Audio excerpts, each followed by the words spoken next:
Day 1, arrival in Katmandu. A representative will meet you at the airport and transfer you to your hotel. At the hotel you will be briefed about your activities and your kit checked. Day 2, fly to Lukla, then trek to Paia. The flight is less than an hour but takes you into the heart of rural Nepal and ends with the breathtaking landing at Lukla. From Lukla you descend first to Surke, where you cross the river before climbing steeply to Chatter.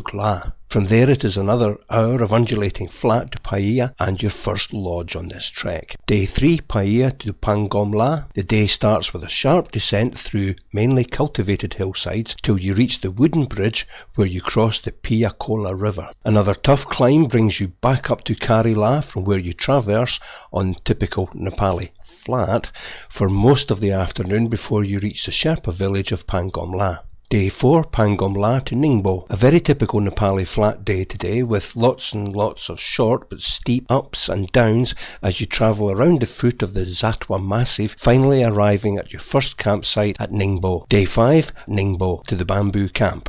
Today starts relatively easily, moving around the mountain again till you reach Subuji, where you will stop for lunch. From there you take a turn north off the main track on a route that takes you into the rhododendron jungle and well away from the main trading paths. Overnight is at a small campsite known only as Bamboo Camp. Day 6, Bamboo Camp to Kaite.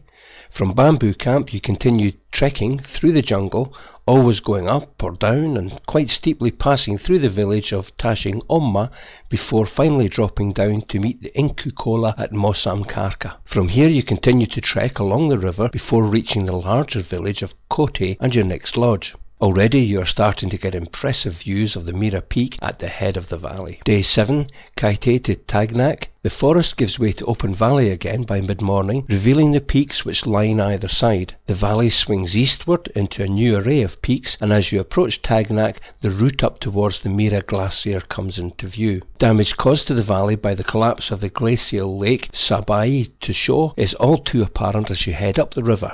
You reach Knack mid-afternoon, where you will stay overnight. Day 8, Knack Glassier Acclimatization. This is a really important day for acclimatization, and we will try to gain as much height as you can during the day, climbing the slopes behind Knack up to the Tibetan prayer stones before returning to Knack for lunch. In the afternoon you can head up the slopes to the north to look at what is left of the glacial lake Sabai Cho. You can still see a distinct line far above marking where the water had once reached.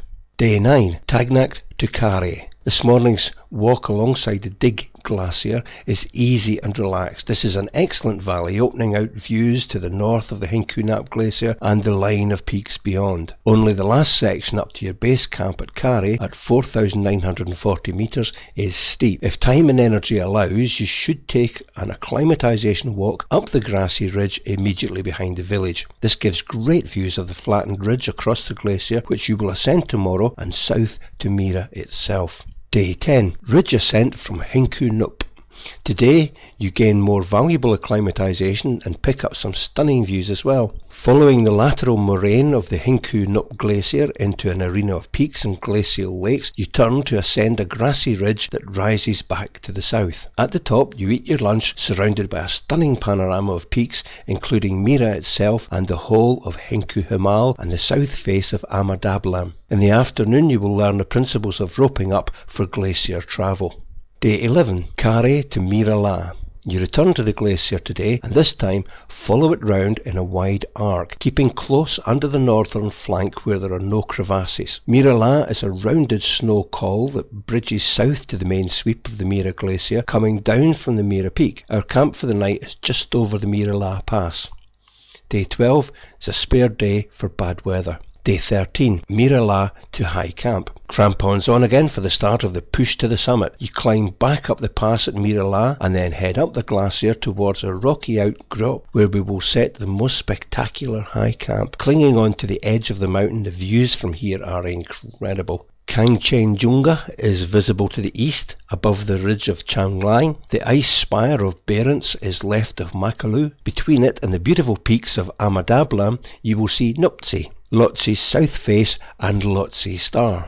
Over the ridge stands the summit of Everest, the final stages of the traditional route up the southeast ridge and over the summit to the summit ridge. Day 14, High Camp to Mera Summit. Kerry.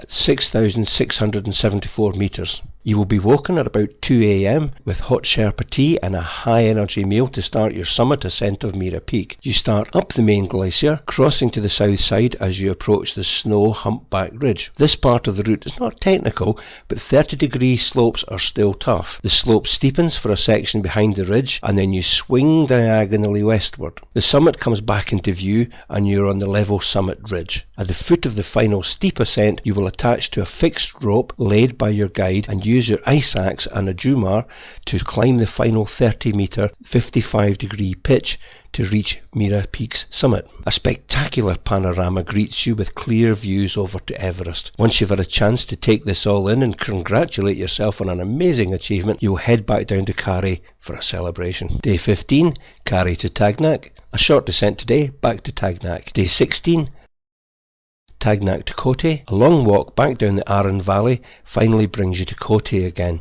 Day 17, Courti to Chatter Allah. A new route has now been completed which stays high on the open hillsides west of the Hinku River, rather than winding through the forests below. This makes for a quicker return with some fantastic views back to Mera. Day 18, Chatter Allah-Lukla. The trail goes over a series of rises and high plateaus before you finally reach the craggy Chatter Pass at 4,580 metres, where you look back on the Hinku wilderness for the last time and the south face of the peak you've just climbed. A gradual descent traverses towards the rocky outcrop of the Zatarog. You descend now steeply from the Kalu Himal, the Black Mountains, into the rocky slopes and cascading streams of the Sherpa-populated Dudkosi Valley. The high crags give way to forest, then to farmland as you approach the tourist bustle of Lukla at 2,850 metres. You spend the night here before flying back to Katmandu. Day 19, flight from Lukla to Katmandu.